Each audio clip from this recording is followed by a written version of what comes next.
Do you cut cable tie or tie wrap like this? Stop, it's a big mistake, leading to damaging the insulation of the wire, or worst, cutting the wire, resulting in additional expenses due to replacement of new wire, or man-hour consumption due to repair.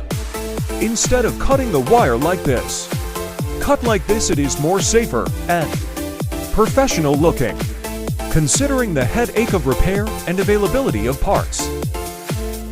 Cutting the wire like this, always aim for the head of the tie wrap. Bite first and then twist. Hopefully this simple tips will help. And always take note, always refer to A, M, M, and E, S, P, M when working in aircraft. And always use the right tools for the right job.